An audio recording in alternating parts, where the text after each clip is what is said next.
जब कीमत ऊपर जाती है तो हम तो चीखते हैं, जब नीचे आती है तो कहते हैं ये कैसे कर दिया। ऐसे लगता है जैसे हम IMF और वर्ल्ड बैंक के एकदम तर्जुमान आ जाते हैं, ये तो मुमकिन नहीं है, ये तो फीजेबल नहीं है, सस्टेनेबल नहीं है।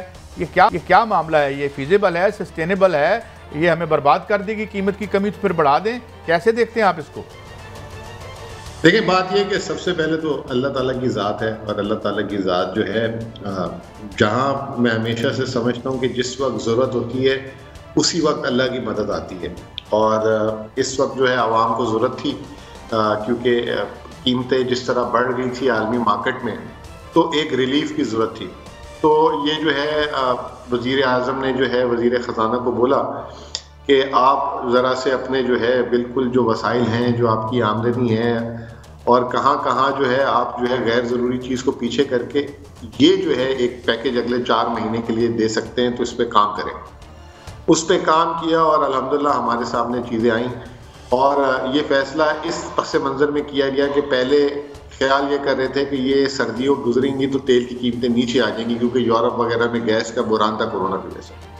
लेकिन वो यूक्रेन जो है आसमान पे से जो एक आसमानी सुल्तानी आ गई, तो अब उस पर ख्याल किया जा रहा है कि अगले 4 महीने मजीद इसमें कुछ होने वाला नहीं है और तेल की कीमतें ऊपर ही रहेंगी। तो उसको देखते हुए, क्योंकि आप देखें, आपने अगर आज देखा हो खबरों में भी, हमारा जो टैक्स हदफ है वो हम उससे 286 अरब रुपये 8 माह में ज़्यादा हैं। और फिर हमने जनवरी में, आपको याद होगा कि एक मिनी बजट लाए थे जिसमें 350 अरब रुपये के इजाफी टैक्स लगेंगे। तो लगभग 6500 अरब रुपए की तवक्को की जा सकती है। 6500 6400 अरब रुपए टैक्स से हमें इस साल आएगा, जो पिछले साल के मुकाबले में 1500 अरब रुपए ज्यादा है। तो ये 250 अरब का पैकेज है, जिसमें पेट्रोल जो है महीने का हम 1.5 अरब लीटर पेट्रोल इस्तेमाल करते हैं पाकिस्तानी। अगर 10 रुपए का रिलीफ है तो 15 अरब रुपए महीने का बनता है। तो 60 अरब की कुर्बानी यहाँ से है, और बिजली की तकरीबन जो है 170-80 अरब रुपए की कुर्बानी है, क्योंकि बिजली के बिलों में भी आपको पता है कि ये जो ईंधन की कीमतें, जो क्योंकि ये पिछली हुकूमत सारे के सारे बिजली घर बाहर के ईंधन पे लगा गए थी, और आलमी मार्केट में ईंधन की जिस तरह कीमतें बढ़ी, चाहे कोयला हो, चाहे तेल हो, चाहे गैस हो, तो वो उसकी वजह से भी जो है काफ़ी जो है आम आदमी इम्पेक्ट हो रहा था। और दूसरी बात ये कि इस दफ़ा हमेशा से एक हमारे जहन में, वज़ीर आज़म के जहन में बात होती थी कि यार हम लोअर क्लास के लिए भी दे देते हैं, जो गरीब आदमी है, और अमीर आदमी की भी हर वक्त पॉलिसीज़ होती रहती हैं, कभी कारखाने में, कभी उसमें, कभी इसमें। कभी मिडिल क्लास को जो है ना हमने पूछा ही नहीं, खाते ही नहीं लाए। सारा का सारा जो है ना, जो उन 2 लोगों को पॉलिसी देते हैं, मिडिल क्लास से ले जाते हैं सारा। तो एक तवाज़ुन जो है एक मिडिल क्लास की तरफ चला गया है, जिसका आपने देखा इब्तिदा ये कल की IT पॉलिसी, जो नौजवान बच्चे घर से बैठ के फ्रीलांस काम कर रहे हैं उनके लिए एक टैक्स इंसेंटिव, उनके डॉलर किस तरीके से वो रख सकते हैं, और हुकूमत ने कंट्रीब्यूशन भी दी। कल आपने देखा BA वालों के लिए भी एक ऐलान कर दिया है कि जो होगा 30,000 रुपये की इंटर्नशिप मिलेगी। हालांकि प्राइवेट सेक्टर भी इंटर्नशिप में 30,000 नहीं देता, 8-10 हज़ार 6,000 से ज़्यादा नहीं देता, 12,000 से ज़्यादा। तो ये हो गया, कफालत में 12,000 से 14,000 कर दिए। तो अब एक फोकस जो है, जो इस पाकिस्तान में मिडिल क्लास, जो बिल्कुल उसकी रीढ़ की हड्डी कमर तोड़ दी गई थी और वो पुअर क्लास की तरफ आ रहा था, उसको वापस इमर्ज कराने की कोशिश की जा रही है। अच्छा मुजम्मिल साहब, गुजारिश ये है कि वज़ीर आज़म के कल वाकई ही तारीखी ऐलानात थे, जबकि पूरी दुनिया माशी तौर पर महंगाई की तरफ जा रही है। ऐसे मौके पे इतना रिलीफ देना आम शहरियों के लिए तो ये बहुत बड़ी एक नई जिंदगी है, उम्मीद की किरण है। क्या आप समझते हैं कि वज़ीर आज़म आइंदा सेहत और तालीम में भी आवाम के लिए, आम शहरियों के लिए, मराद के लिए कोई पॉलिसी बना रहे हैं? देखिए, पहली बात तो ये कि एक वज़ीर आज़म की अगर आप तारीख उठाएं तो ये उसी वक्त जो है सबको सरप्राइज करते हैं जब सब उम्मीद हार जाते हैं। 92 का वर्ल्ड कप भी आप तकरीबन वर्ल्ड कप से बाहर हो गए थे, ठीक है। फिर उसके बाद ये कोरोना आया तो पूरी दुनिया ने कह दिया, ये हमारे जो ऑपोजिशन के लोग हैं, कि जी बंद कर दो, लॉकडाउन कर दो, मुल्क हमारा पूरा, वरना जो है ना कोरोना की नजर मौतें हो जाएंगी। उस वक्त वज़ीर आज़म साहब आए, उन्होंने जो है स्मार्ट लॉकडाउन और 1200 अरब का पैकेज दे दिया। दुनिया का सबसे पहला वज़ीर आज़म था जिसने कोरोना में रिलीफ पैकेज का ऐलान किया था, पूरी दुनिया में किसी ने नहीं किया था। फिर उसके बाद स्टेट बैंक को जो है दे दी इंस्ट्रक्शंस कि तुम जो कर सकते करो, उन्होंने 2000 अरब का दिया। स्टेट बैंक दुनिया का सबसे एग्रेसिव बैंक था जिसने 13.25% से 7% सूद कर दिया था। अब यहाँ आके सारे उम्मीदें हार गए। आपने खुद देखा होगा कि लटके हुए मुंह कल से जो है, जो हम पे तनकीद करते थे जब हम पेट्रोल की कीमतें बढ़ा रहे थे, आज वो कह रहे हैं जी क्यों बढ़ा दी।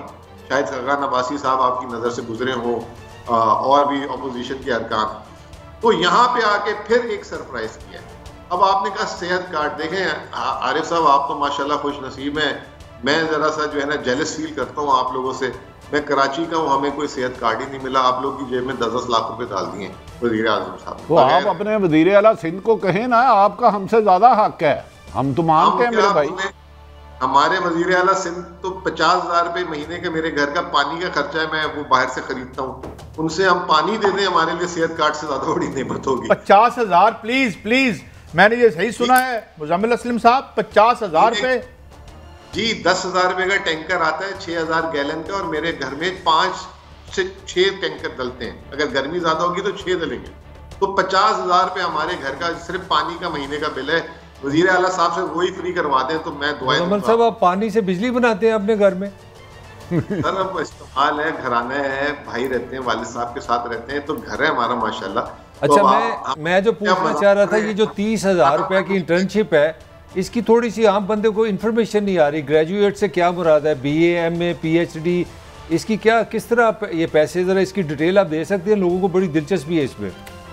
देखिए इसमें ना मैं आपको बताता हूँ कि ये तकरीबन मैं 1 सेकंड में मैसेज में भी देख के, ताकि बात गलत बयानी ना हो, ये जो है ना 3 महीने का प्रोग्राम होगा। जो ग्रेजुएट होकर जिनके पास नौकरी नहीं है, ठीक है, उनको जो है वक्ती तौर पे 3-4 महीने के लिए एक नौकरी मिल जाएगी, ताकि उनके घर वालों की भी मदद हो। 1.5 लाख बेरोजगार, प्रिसाइजली 1.5 लाख बेरोजगार ग्रेजुएट्स को 30,000 रुपए की इंटर्नशिप प्रोग्राम मिलेगा। यानी कि उनको एक महदूद मुद्दत के लिए दे दिया जाएगा कि जब तक आपको नौकरी नहीं मिलती, 3-4 महीने तक आप नौकरी ढूंढ लें, उस वक्त तक जो है उनको ये इमदाद दी जाएगी। और फिर उनको जो है रिप्लेस करेंगे दूसरे लोग। जब एक बैच चल जाएगा तो दूसरे बैच आ जाएंगे। इसके अलावा आपने तालीम की बात की थी भाई, इस वक्त हम 38 अरब रुपए की सिर्फ सालाना 26 लाख तालिब इल्मों को जो है स्कॉलरशिप दे रहे हैं इस वक्त ऑलरेडी। और सेहत कार्ड पे मैंने आपको जवाब दे दिया। सिंध के अलावा पूरे पाकिस्तान इस वक्त मौजे कर रहा है। जहां अस्पताल नहीं खुलते थे, डिस्पेंसरियां नहीं खुलते थे क्योंकि वहां के लोगों के पास पैसे नहीं थे, वहां पे अब प्राइवेट सेक्टर धड़ाधड़ अस्पताल खोलने जा रहे हैं, फाइनेंस वो जो है वो खोलने जा रहे हैं, डिस्पेंसरियां खोलने जा रहे हैं। तो एक जिसे कहते हैं मुल्क में एक नया निज़ाम मुतारिफ हो गया है, एक जिसमें आम आदमी की बात हो रही है। और वो जो है एक दफ़ा वज़ीर आज़म साहब ने कहा था 2 नहीं 1 पाकिस्तान, वो जो है उस पर एक ऐसे लग रहा है कि आहिस्ता आहिस्ता अमल पैरा होना शुरू हो गए। अच्छा, ये क्या PM साहब ने कहा है कि माशी पैकेज जो है वो ठीक नहीं था, या कुछ ऐसी बात भी आई, या गलत छपी सनती पैकेज के हवाले से?